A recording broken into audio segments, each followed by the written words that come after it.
Jadi menurut mereka, seseorang yang sudah sampai pada tingkatan ma'rifat itu nggak perlu syariat, tidak perlu lagi yang namanya sholat. Bahkan dia katakan bahwa sholat itu adalah syariat yang paling rendah gitu. Oleh karena itu, yang dipertunjukkan dalam sunnah, ya, dalam syariat, itu cara sholat yang paling rendah sekali.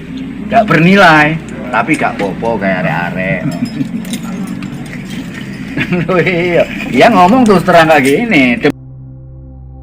Assalamualaikum warahmatullahi wabarakatuh. Subscribe dan juga loncengnya ditekan biar nggak ketinggalan video berikutnya. Gimana nih guys, cocok kan pakai kopiah kayak gini? Ya rencana di tahun 2024 nanti saya mau nyapres. Oh tenang aja, ijazah saya mulai dari TK sampai S1 semuanya asli kok.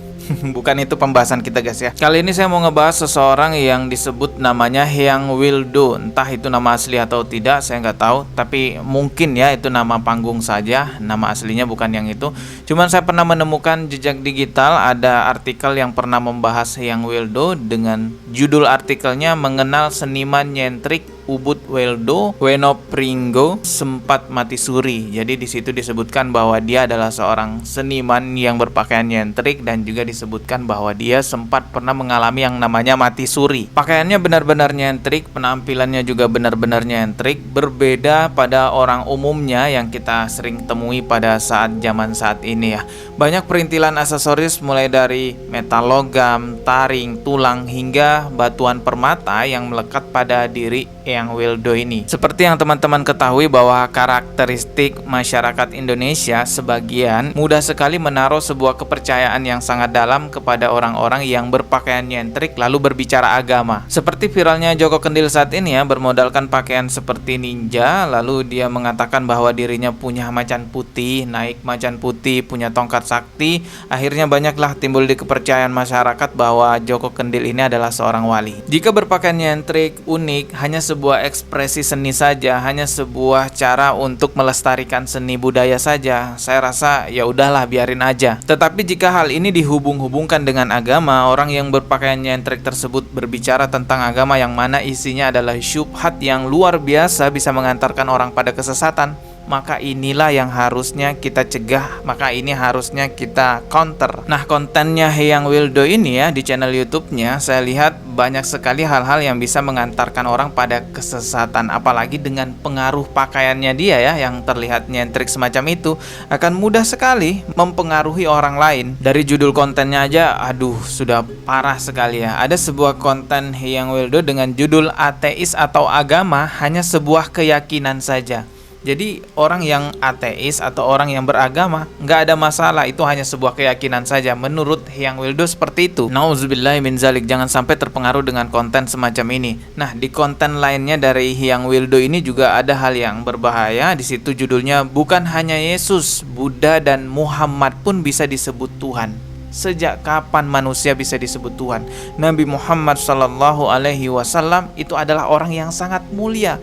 Orang yang semulia itu pun tidak bisa disebut Tuhan. Tapi di kontennya Hyang Wildo ini ya Nabi Muhammad itu juga disebut sebagai Tuhan, sama seperti Yesus katanya gitu ya. Ada juga konten lainnya dengan judul ternyata Adam bukan manusia pertama. Ini konten apa-apaan ya Allah, benar-benar mengantarkan orang pada kesesatan ya. Ada juga kontennya dengan judul agama untuk orang-orang yang masih diperbudak pikirannya. Ya Allah, ini saya baca lagi nih judulnya. Agama untuk orang-orang yang masih diperbudak pikirannya. Jelas ini sangat parah sekali ya, melanggar norma-norma agama pastinya, dan juga ini melanggar norma dasar negara kita. Yang pertama yaitu Pancasila, ketuhanan yang Maha Esa. Namun gak jelas sebenarnya apa sih Hyang Wildo ini pegangannya, apakah dia ateis ataukah dia agnostik ataukah dia non muslim atau orang kafir ya, beragama di luar agama Islam ya, beragama lain maksud saya, ataukah dia seorang muslim. Tapi kalau kita simak videonya dia banyak sekali berbicara tentang agama Islam. Tapi setelah saya menyimak lebih jauh videonya Hyang Wildo ini, saya menduga Hyang Wildo ini memiliki keyakinan tentang ma'rifat di atas segala-galanya. Jadi ada 4 tingkatan untuk mencapai tujuan tersebut. Tingkat pertama itu yang saya sebut sebagai tingkat struktural. Kalau dalam agama disebutnya syariat. Tingkat kedua adalah tingkat metodikal praktis atau tarikat. Sedangkan tingkat ketiga adalah yang saya sebut sebagai esensial epistemologis atau hakikat. Sedangkan tingkat yang keempat adalah substansial ontologis atau yang disebut dengan makrifat. Jadi ada 4 tingkatan untuk mencapai kenyataan yang sebenarnya. Nah, di antara 4 tingkatan tersebut, maka tingkat pertama yang saya sebut sebagai struktural aksiologis atau dalam agamanya disebut sebagai syariat. Maka tingkat pertama inilah yang kemudian kita sebut sebagai agama. Agama adalah merupakan syariat, peraturan-peraturan, tuntunan-tuntunan yang paling awal yang menjadi dasar untuk mengarahkan manusia di tingkat kanak-kanak. Jadi agama hadir untuk manusia di awal kehidupannya, yaitu di masa kanak-kanaknya. Oleh karena itu kebenaran agama, kebenaran yang dibawa agama itu terbatas dan terbungkus. Hal itu dilakukan karena disesuaikan dengan kebutuhan anak-anak dan kapasitas kemampuan berpikirnya anak-anak. Ya, jadi begitulah agama. Oleh karena begitulah agama seharusnya. Dan bagaimana seharusnya kita memperlakukan agama sebagai tuntunan awal untuk manusia di masa kanak-kanaknya. Jadi agama belum selesai. Agama harus tingkat pertama sebagai pintu yang harus dilanjutkan ke tingkat yang lebih tinggi. Begitulah kita seharusnya menempatkan agama pada tempat yang sebenarnya. Jadi pemahamannya Hyang Wildo ini menganggap bahwa orang yang masih beragama itu adalah orang yang tingkatannya masih kanak-kanak, masih rendah levelnya gitulah. Karena orang beragama hanya masih seputar syariat saja. Ada yang lebih tinggi daripada syariat menurut Hyang Wildo, yaitu makrifat. Sebenarnya pemahaman semacam ini bukan pemahaman baru. Saya sudah lama mendengar ataupun mengetahui adanya aliran-aliran semacam ini yang menganggap bahwa makrifat di atas segala-galanya. Jadi menurut mereka, seseorang yang sudah sampai pada tingkatan makrifat itu nggak perlu syariat, tidak perlu lagi yang namanya sholat. Bahkan dia katakan bahwa sholat itu adalah syariat yang paling rendah gitu. Oleh karena itu, yang dipertunjukkan dalam sunnah, ya, dalam syariat, itu cara sholat yang paling rendah sekali. Gak bernilai, tapi gak popo kayak are-are. Ya ngomong terus terang kayak gini, demi mereka sadar akan keterbatasan mereka.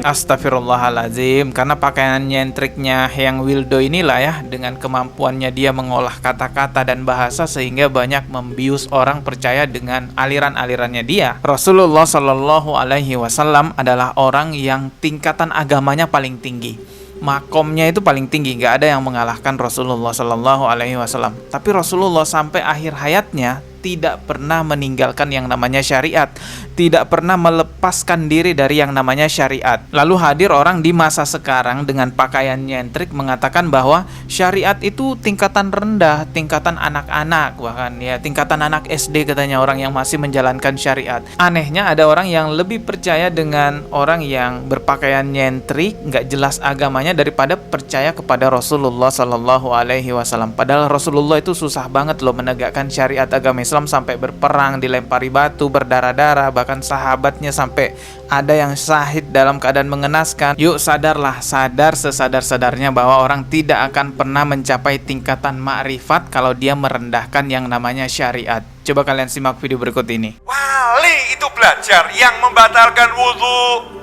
yang membatalkan sholat, rukunnya sholat, syarat sahnya sholat, yang membatalkan puasa, yang makruh di dalam berpuasa.